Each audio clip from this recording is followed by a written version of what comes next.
Dear students, good morning. आज के इस लेक्चर में हम अध्ययन करेंगे संस्कृति की विशेषताओं के बारे में, या इसको संस्कृति की प्रकृति भी कह सकते हैं। नेचर और कैरेक्टरिस्टिक्स ऑफ कल्चर। तो चलिए शुरू करते हैं। संस्कृति की विभिन्न परिभाषाओं का उल्लेख अपन ने कल के वीडियो में किया था।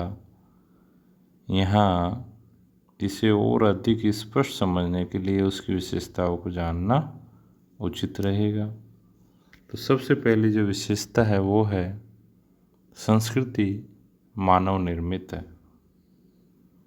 Culture is man made. संस्कृति केवल मनुष्य समाज में ही पाई जाती है। मनुष्य में ऐसी कुछ मानसिक एवं शारीरिक विशेषता है जिनका अपन ने पिछले वीडियो में अध्ययन किया था। जैसे विकसित मस्तिष्क है, केंद्रित की जा सकने वाली आँखें हैं, चारों ओर घुमाए जाने वाला हाथ है और हाथ के अंगूठे की विशिष्ट स्थिति है, गर्दन की रचना आदि। इसी कारण से मनुष्य संस्कृति को बना सका है और उसका विकास कर सका है। अन्य प्राणियों में मानव के समान ऐसी क्षमताएं नहीं होती जिससे वो संस्कृति का निर्माण नहीं कर सके या नहीं कर सकते। अपने विकसित मस्तिष्क के कारण ही मनुष्य ने नए नए आविष्कार किए। दूसरी जो विशेषता इसकी है वो है संस्कृति सीखी जाती है। Culture is learned. संस्कृति सीखी जाती है। संस्कृति मनुष्य को अपने माता पिता द्वारा उसी प्रकार वंशानुक्रमण में प्राप्त नहीं होती जिस प्रकार से शरीर रचना मिलती है। संस्कृति मानव के सीखे हुए व्यवहार प्रतिमानों का योग है, यानी जो भी उसने कुछ सीखा है उसका योग संस्कृति होती है। एक मनुष्य अपने जन्म के साथ किसी भी संस्कृति को लेकर पैदा नहीं होता, बल्कि जिस समाज में पैदा होता है उसकी संस्कृति को धीरे धीरे समाजीकरण की प्रक्रिया द्वारा सीखता है। तो इसमें सबसे महत्वपूर्ण प्रक्रिया कौन सी है? समाजीकरण, सोशलाइजेशन। सीखने की क्षमता मानव में ही नहीं बल्कि पशुओं में भी होती है, किंतु पशु द्वारा सीखा हुआ व्यवहार संस्कृति नहीं बन पाता। पशु द्वारा सीखा हुआ व्यवहार मानव की तरह सामूहिक व्यवहार का अंश नहीं है। यानी कि एक जानवर तो कोई बात को सीख लेता है, लेकिन सभी एक समय में एक सा व्यवहार नहीं कर पाते। तो इसलिए कहते हैं कि केवल पशु का वो व्यक्तिगत व्यवहार होता है, ना कि सामूहिक व्यवहार। अतः वह व्यवहार केवल उस पशु विशेषता की सीमित रहता है। सभी प्रकार के सीखे हुए व्यवहार संस्कृति के अंग नहीं हैं। ये भी एक इसमें इम्पोर्टेंट बात है कि सभी प्रकार के सीखे हुए व्यवहार संस्कृति के अंग नहीं हैं। मनुष्य कई व्यक्तिगत व्यवहार भी सीखता है।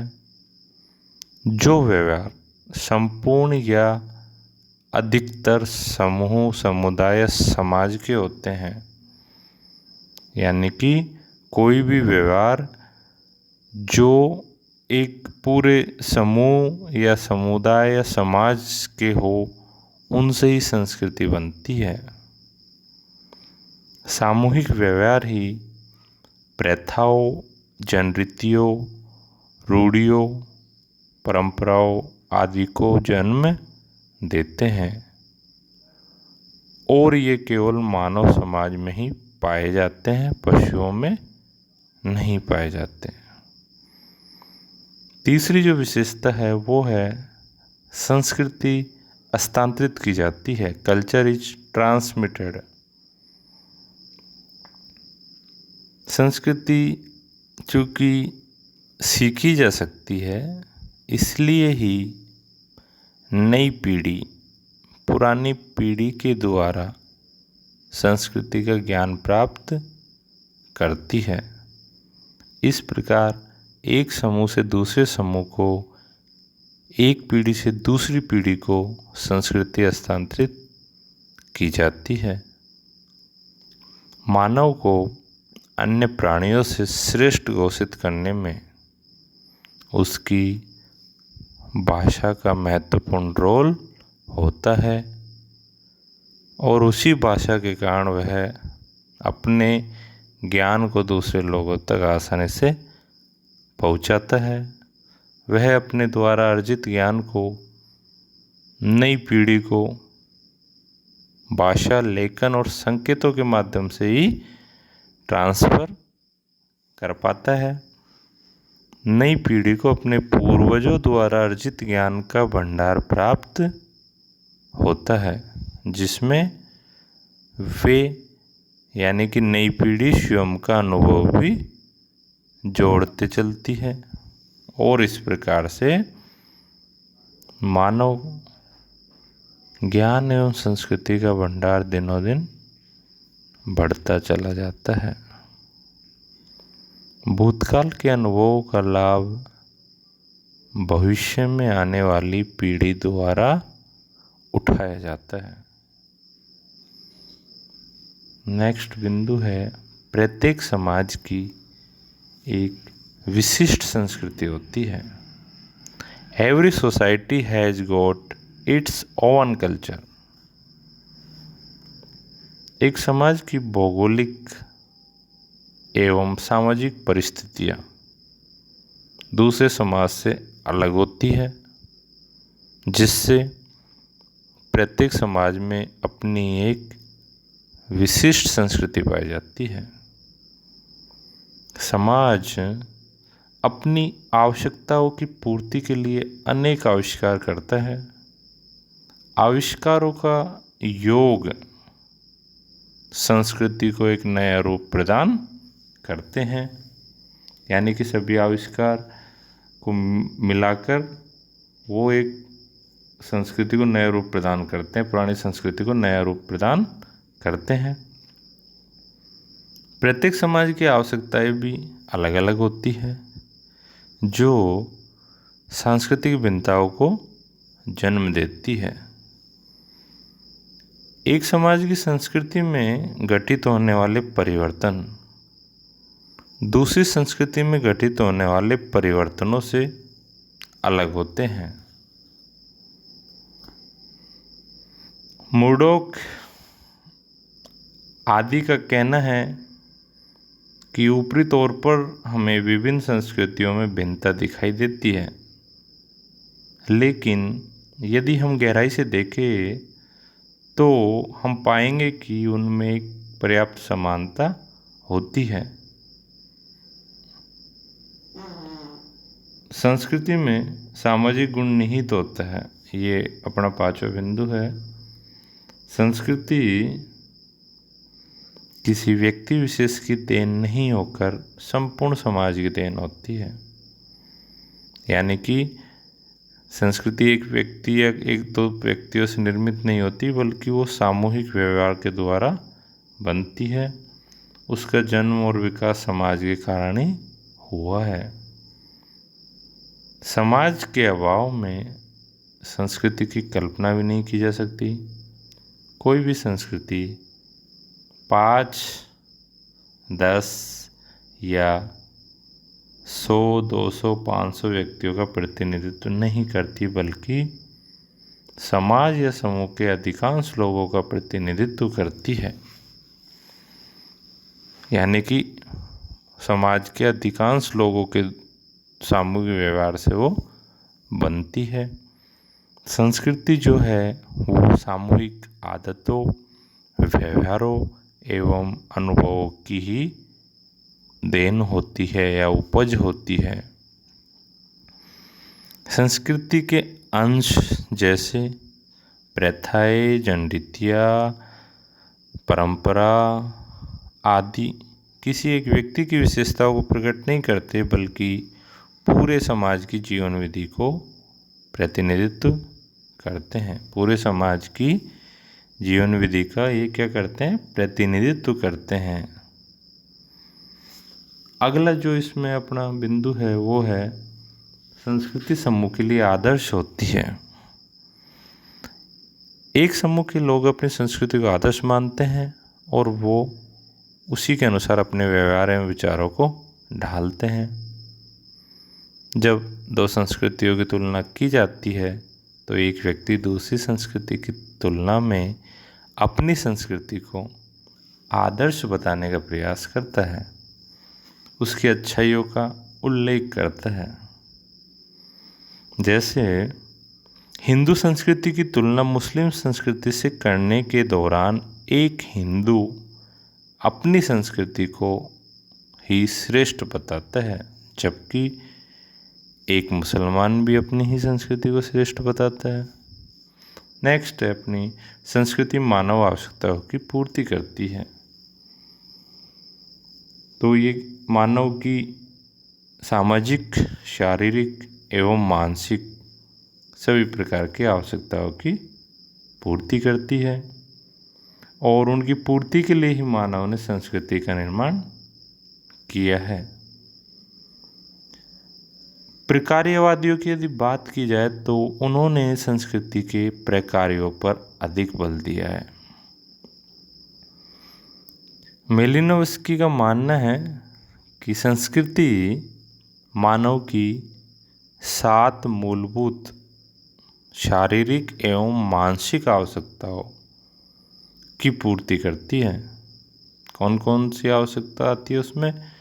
शरीर, पोषण, उत्पादन, शारीरिक आराम, सुरक्षा, गति, वृद्धि एवं स्वास्थ्य, ये सब। इसी प्रकार से रेडक्लिफ ब्राउन महोदय का मानना है कि संस्कृति संपूर्ण समाज की आवश्यकताओं की पूर्ति करती है।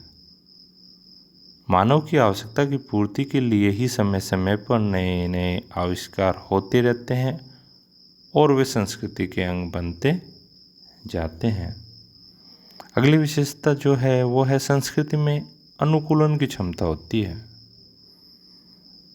संस्कृति में समय, समाज एवं परिस्थितियों के अनुरूप अपने आप को डालने की क्षमता होती है।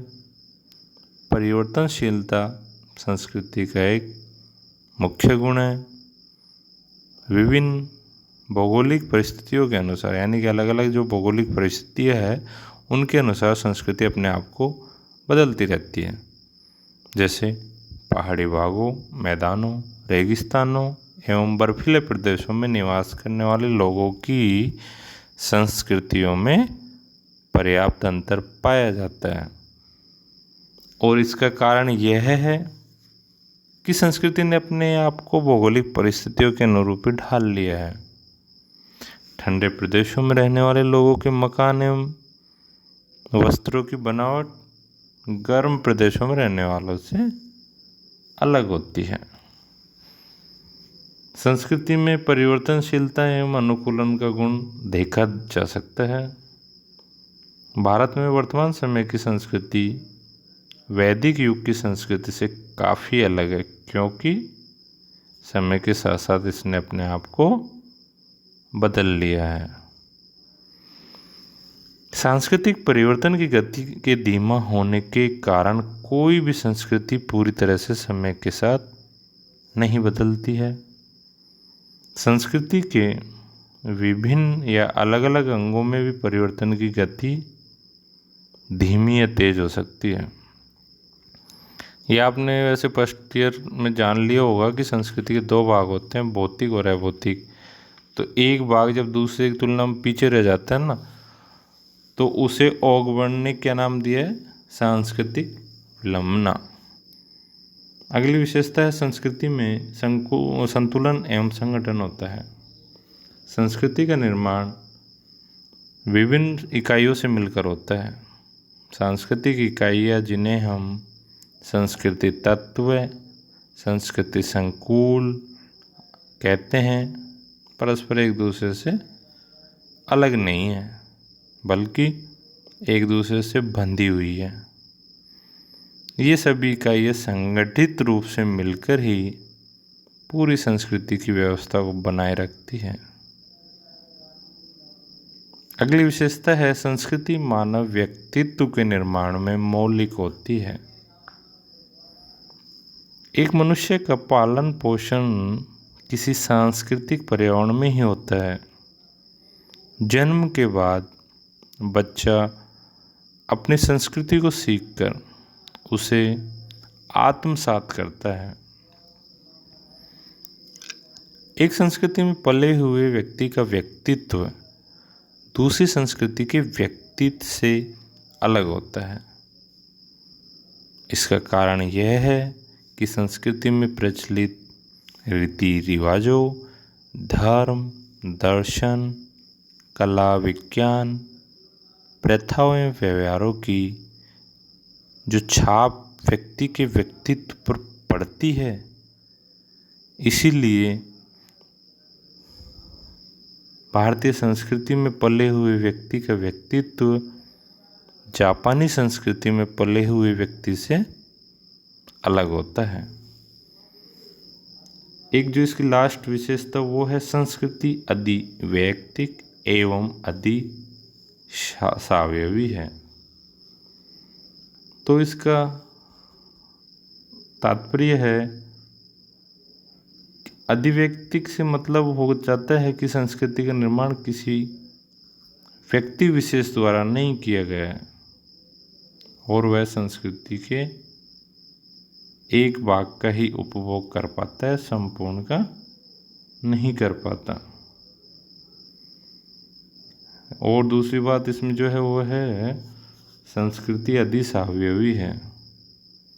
अधिसावयव के अर्थ को स्पष्ट समझने के लिए इससे संबंधित कुछ अन्य शब्दों को समझना होगा। वे है असावयवी एवं सावयवी। असावयवी हम उन वस्तुओं को कहते हैं जिनमें जीवन नहीं होता। इनमें हम भौतिक एवं निर्जीव वस्तुओं को सम्मिलित करते हैं, और जिनमें जीवन पाया जाता है उन्हें सावयवी कहा जाता है। मानव और अन्य सभी प्राणी सावयवी है। मानव ने अपनी मानसिक एवं शारीरिक क्षमताओं का उपयोग करके संस्कृति का निर्माण किया है, जो कि सावयव से ऊपर है। यानी संस्कृति सावयव से ऊपर है, सावयव से अधिक है। इसे ही अधिसावयवी कहते हैं। धन्यवाद बच्चों।